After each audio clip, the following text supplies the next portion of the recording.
आप सुनिए, शम्मी कपूर जी के जमाने में रफी साहब गाने गाते थे उनका, तो शम्मी जी जब तक जिंदा रहे रफी साहब का नाम लेते रहे कि क्या गाने गाए, वाह वाह वाह।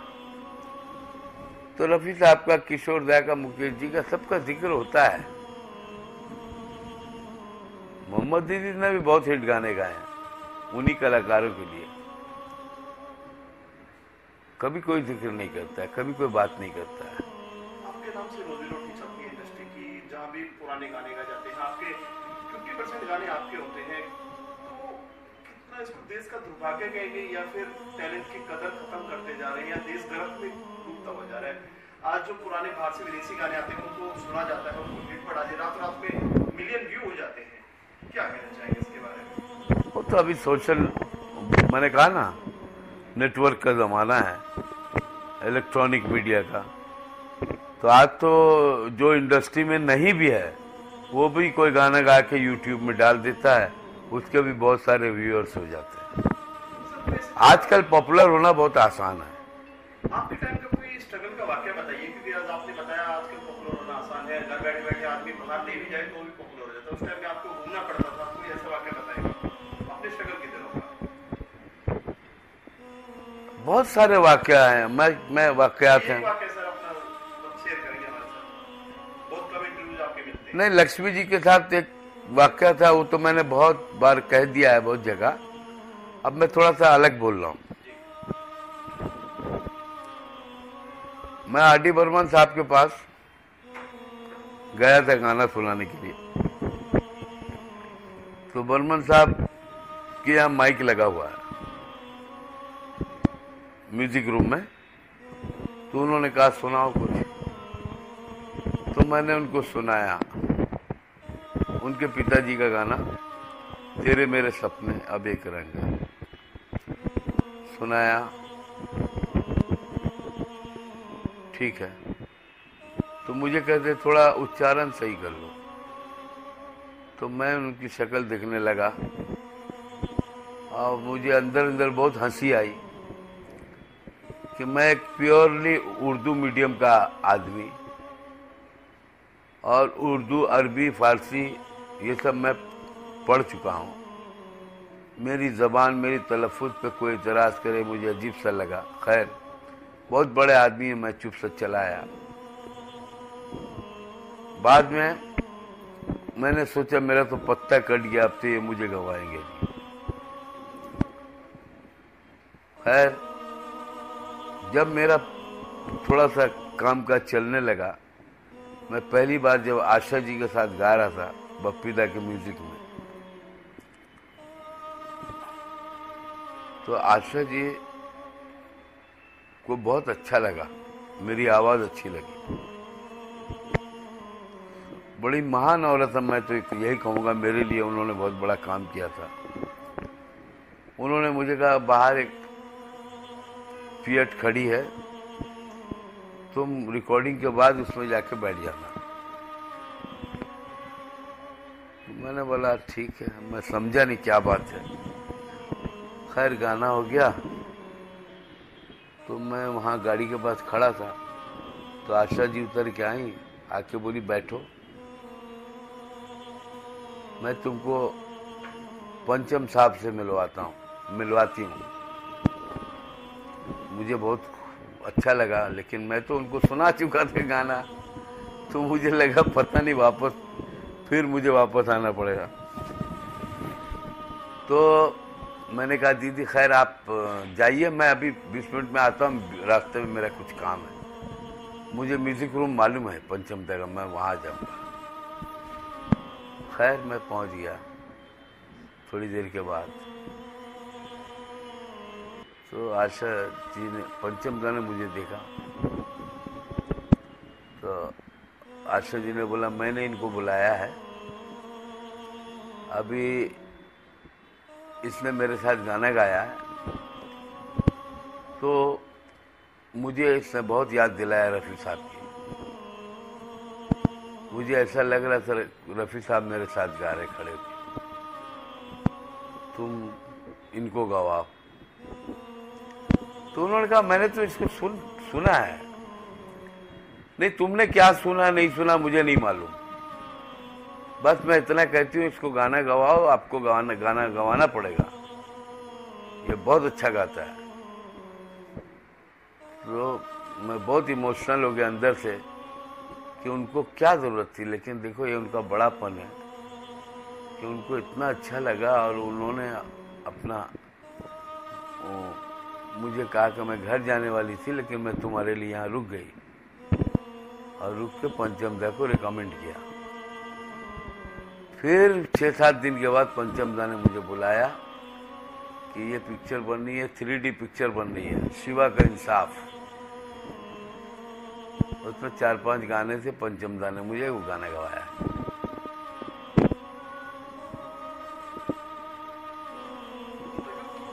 बात करें पहला कौन सा अमाउंट था जो आपकी लाइफ में रहा कि वो भूले से नहीं भूलता, वो वाकया क्या था? जो एक अमाउंट, पहला अमाउंट जो एक मोहम्मद अजीज को एक पहचान बनी, एक हीरो बन गए मोहम्मद अजीज रातों रात में। जब जाने लगे कहीं भी भीड़ में पहचाना, अरे मोहम्मद अजीज साहब जा रहे हैं, उस टाइम ऑटोग्राफ का जमाना था, सेल्फी का जमाना नहीं था। वो क्या था सर वाकया? घूम घूम के रोड तक चलना, जाके स्टूडियो में घूमना, कभी ऐसा लगा कि ये छोड़ के वापस जाया जाए, बड़ी मुश्किल जिंदगी है, या फिर कभी बने? तो वो वाकया बताइए सर, पहला अमाउंट क्या था, कौन सा था जो आपकी लाइफ में? नहीं, दिल में देखिए कई बार ख्याल आया कि कहीं मैं बेकार वक्त बर्बाद तो नहीं कर रहा हूँ। फिर मैं सोचता था अगर मैं वापस चला भी जाऊं तो वहां जाके करूंगा क्या, और तो कुछ नहीं, गाना ही गाना है। कब निराश हुए? 83 के पीरियड में ही क्या था? यही जाता था, कुछ होता नहीं था, लोगों से मिलता था तो सब मुझे पहचान गए थे, तो कोई मुझे भगाता नहीं था, लेकिन मैं बैठा रहता था चुपचाप। फिर लोगों की बातें सुनता था, रनिंग सिंगर सब आते थे, रिहर्सल करते थे, चले जाते थे गपशप हंसी मजाक करके, और मैं चुपचाप बैठा रहता था, अनजान आदमी। ये और पहला गाना पहली जो बड़ी पिक्चर मिली मुझे, मर्द, उससे मेरा बड़ा उत्साह बढ़ा, बड़ी हिम्मत मिली मुझे, क्योंकि स्टूडियो में ही मुझे इतनी वाहवाह मिल गई, इतने सारे म्यूजिशियन, सारे लोग वाह वाह वाह वाह हो गया। और मर्द का ये गाना गाते ही 20-25 दिन के बाद फिर दूसरा गाना भी मर्द में गाया मैंने, तंबू, हम तो तंबू में बम्बू लगाए बैठे। तो इस तरह चल पड़ा, बहुत बड़ा चेंज आया, बहुत बड़ा चेंज। मैंने घर लिया, मैंने गाड़ी ली, शान से, जो पहले जो शर्मा के जाता था कलकत्ता माँ बाप से मिलने के लिए, दोस्तों से मिलने के लिए, तो मुझे, मेरे दिल में सवाल रहता था कि सब के सब मुझसे यही सवाल करेंगे, क्या हो रहा है, क्या कर रहे हो, कुछ नहीं हो रहा तो वापस आ जाओ, ये पहले होता था। मर्द के बाद कैसे स्वागत किया गया जब कलकत्ता पहुंचे कि एक अलग हीरो? नहीं, मर्द के बाद भी, हाँ।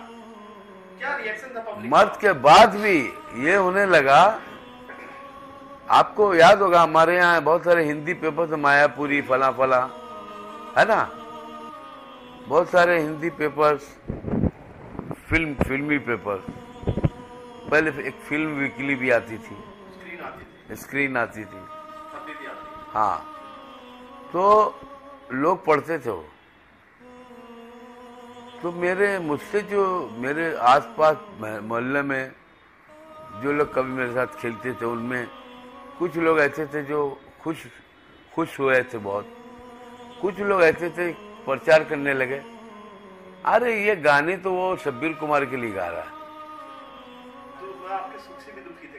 हाँ, आपके सुख से भी दुखी थे? हाँ, कि शब्बीर ये जो गाने गा रहा है अभी, ये शब्बीर कुमार के लिए डबिंग कर रहा है। शब्बीर कुमार को टाइम नहीं है गाने के लिए, इसलिए ये डबिंग कर रहा है, बाद में ये शब्बीर कुमार गाएंगे। इसके बाद कितनी आपको पॉपुलैरिटी, विदेशों में आपके शो होने लगे, आपके पास टाइम नहीं होता था? बहुत दबाव की इंतहा थी, आज भी है। आप कभी पवन जी मेरे साथ चलिए किसी प्रोग्राम में, चाहे यूपी हो, बिहार हो, दिल्ली हो, गुजरात हो, बंगाल हो, उड़ीसा हो, तो आप जाएंगे तो आप देखेंगे कि मेरे चाहने वाले किस तरह मुझे प्यार करते हैं, बेइंतहा प्यार करते हैं। मैं बहुत प्यार करता हूं उनसे, मेरे चाहने वालों से, क्योंकि उनका बड़ा प्यार भी मिला मुझे। उन पर कोई असर नहीं हुआ फिल्म इंडस्ट्री का। फिल्म इंडस्ट्री का जो स्वभाव मेरे साथ रहा कि मुझे जो आज काम नहीं देते हैं या नहीं बुलाते हैं, लेकिन उन पर कोई बुरा असर नहीं पड़ा। उन पर, उनके दिमाग में आज भी मैं वही मोहम्मद अजीज हूँ। वो मेरे गाने आज भी सुनते हैं, आज भी उसी तरह तारीफ करते हैं, उसी तरह मुझे प्यार करते हैं। कहीं ना कहीं आपने हर स्टार की, ये नहीं कह सकते जिंदगी बदल दी, आपने उनकी लाइफ के संतोष, पहला गाना, थोड़ा चाय पिला ना हमको यार। पहला गाना आपने गाया उनकी लाइफ का, हाँ। तो एक पहचान बनी। अनिल कपूर के लिए एजीओ जी, हर कर्म अपना करेंगे, एक से एक फिल्में दी। तो वो जो फिल्में दी है, मैं से मीना सेना साथी से अभी हाल ही में गाना वायरल हुआ, लेकिन लोगों को ये नहीं पता इसके पीछे की सच क्या है, जिसने गाना गाया और शख्स कौन है। गोविंदा जी को जान रहे हैं, कभी आपको कॉल आया पीछे से कि नहीं आया? ये सुनना चाह रहे हैं।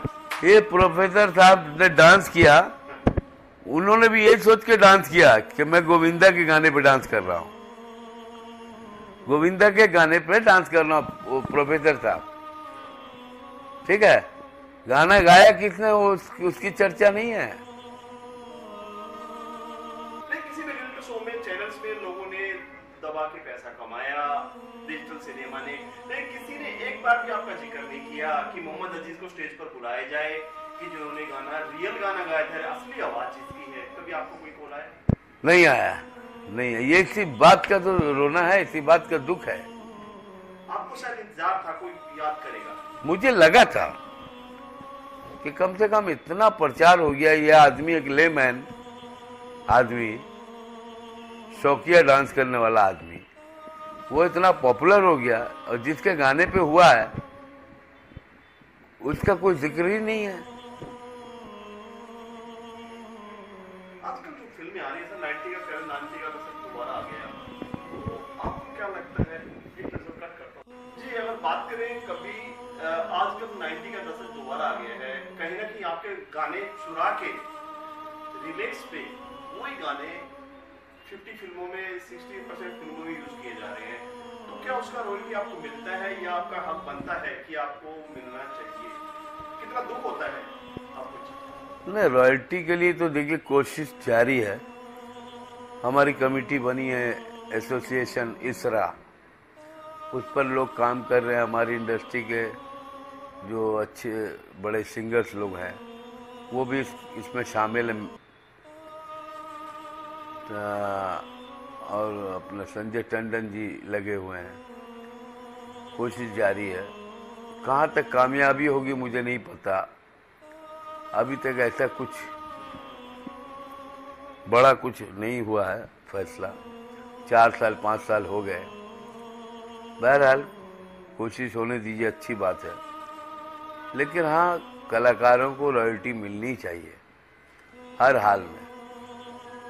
गायक को हाथ में कुछ पैसे पकड़ा दिए गए, उससे तो जिंदगी नहीं चल सकती। उस टाइम सर आपको, एक कलाकार को ये सब नॉलेज नहीं थी, क्या राइट्स होते हैं, क्या कॉपीराइट होता है।